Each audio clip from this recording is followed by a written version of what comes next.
Have you ever been in a situation or witnessed a young man or a young woman climb up the corporate ladder or become successful in an area, and they always find a way to mess it up? So how do you stop yourself from sabotaging yourself? I think everybody that's going to watch this video has that one friend that always does it.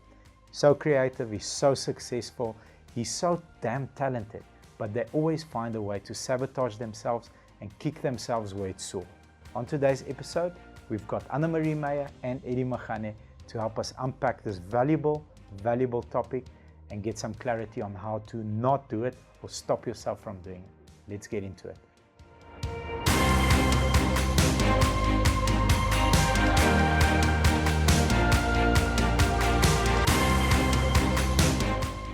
Anna-Marie, let's unpack the first section of this episode, and it's get to know yourself by figuring out. There's two parts you need to figure out. What are your values and how are you acting against them? Okay, identify what it is that you do that does not serve you. Identify your unhealthy or bad habits. How do you do that? It's easy. It's really not that difficult, but that starts from a very young age into that position. You need to know what your value is. You need to know what you want to achieve. But remember, and you'll know, as you grow up in that position, you become bigger. So the money becomes more. So you tend to lose those values because in the beginning you got that position because of certain values. Yeah. So that is something that you either need to put on a slogan on your door, on your wall, anywhere. Remind yourself on that daily, and that's the most important. Because if you don't do that, you're going to lose it. You're going to start overspending. You're going to start hanging out with the wrong crowd. And unfortunately, as you go up this ladder, there's different things that's going to start taking these habits away from you. So you might have healthy habits. We spoke about it earlier. I've got a healthy lifestyle. You go to the gym, you eat right. And the more your income goes up, the more you go out partying, go out for supper every night, you eat unhealthy and you pick up weight. Yeah, young men. And that? Sorry to interrupt you. Young men that came out of environments where there was not a lot of money, all of a sudden, I've seen it with our rock star salespeople here. All of a sudden, they've got nice cars, they're pulling out big Mercs, and they've got attention from females, vice versa as well.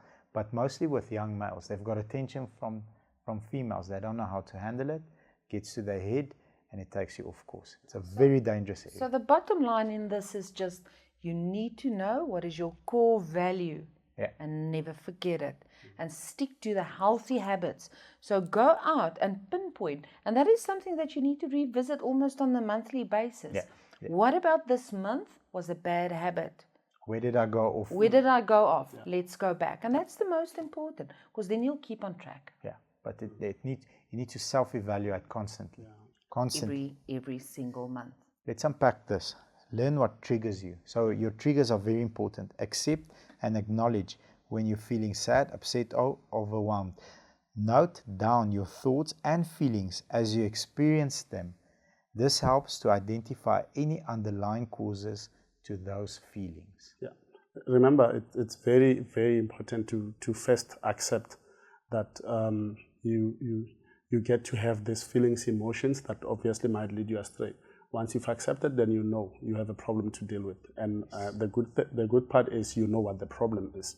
The writing down, you definitely have to. You have to note down whatever is happening in your life so that you can always have something to refer to. What do we fix if we don't really know what we're fixing? We need notes. In a week's time, you forget exactly what happened in the last week. You need to have notes, somewhere to go back to and say, okay, this is what happened on this day, and this is how I solved this. And yeah, moving forward, this is what the solution would be, definitely. So we need to always document what's going on.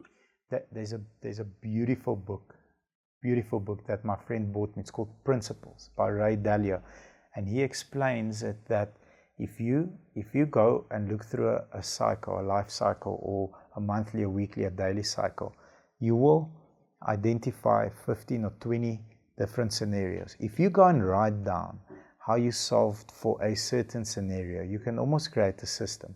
So if this happens, then this needs to happen for ultimate results. So something along that line, as simple as, you know, when, for example, when my wife's upset with me and she goes, you didn't do 1, 2, 3, 4, 5, because I didn't. Yeah. You know, if I lash out defensively, it's going to be World War III. If I say, I appreciate you bringing it up, I will try to improve next time, what is she going to say to me? She can't fight. I accepted it. So I know now, instead of fighting that fire with fire, just throw water with it.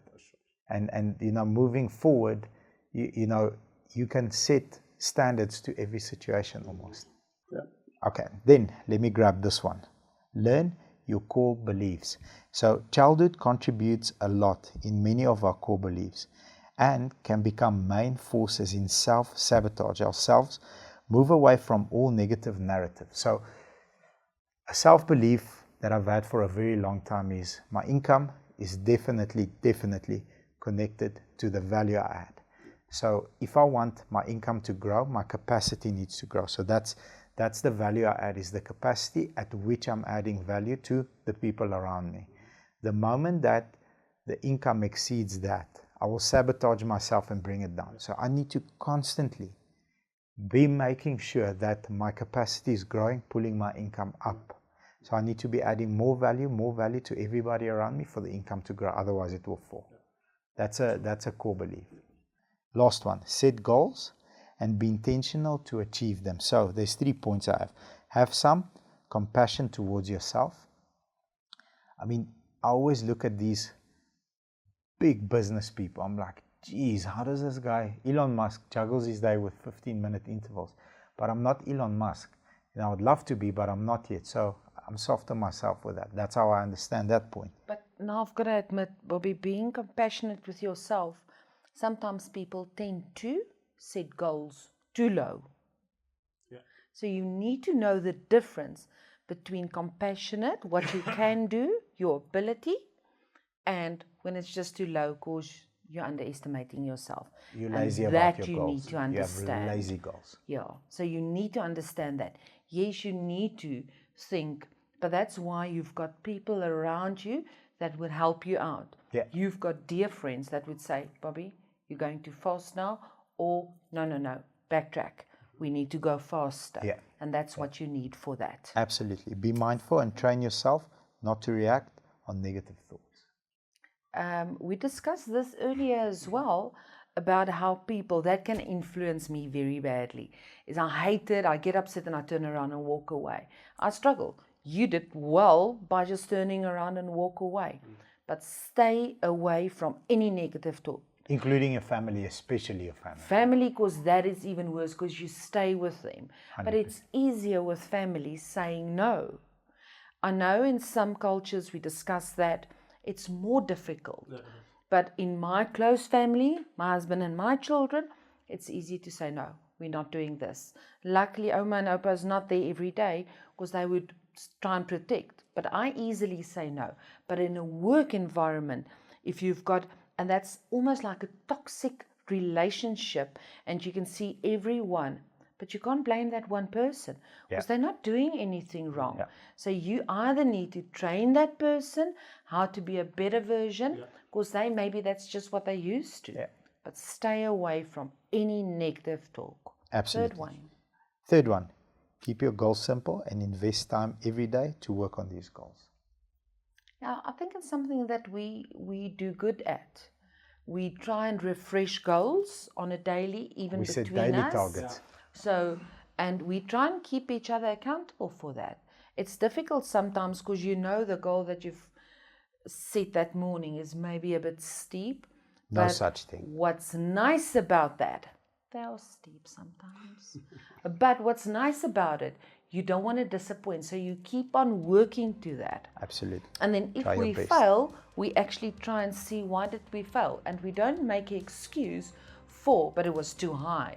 It's, you know what, we picked this and this up, and maybe if we've got an extra hour where we can upload or capture applications, we'll do a better job. But you need to do the goal setting. Absolutely. We never decrease targets, we increase effort. every time. What I like about our industry is that every day is a new day, new challenges, and there's no certainty. Okay, but sometimes it even feels like every hour is a new day. Absolutely. And we pray for more hours in a day. Yes, ma'am. So that's how you stop yourself from sabotaging yourself. And then I saw this on Instagram. It's one of my favorite sayings. This techniques will help you pull yourself towards yourself so that you don't sabotage yourself and you go up in income, relationships, every other area of your life. Hope this was entertaining. I hope you had fun. Hope you learned something. If you did, please hit the like button as well as the share button. And I'll stick to my line. Please subscribe to our channel. And ring the bell. Thank you very much. Take care and bye-bye. Enjoy.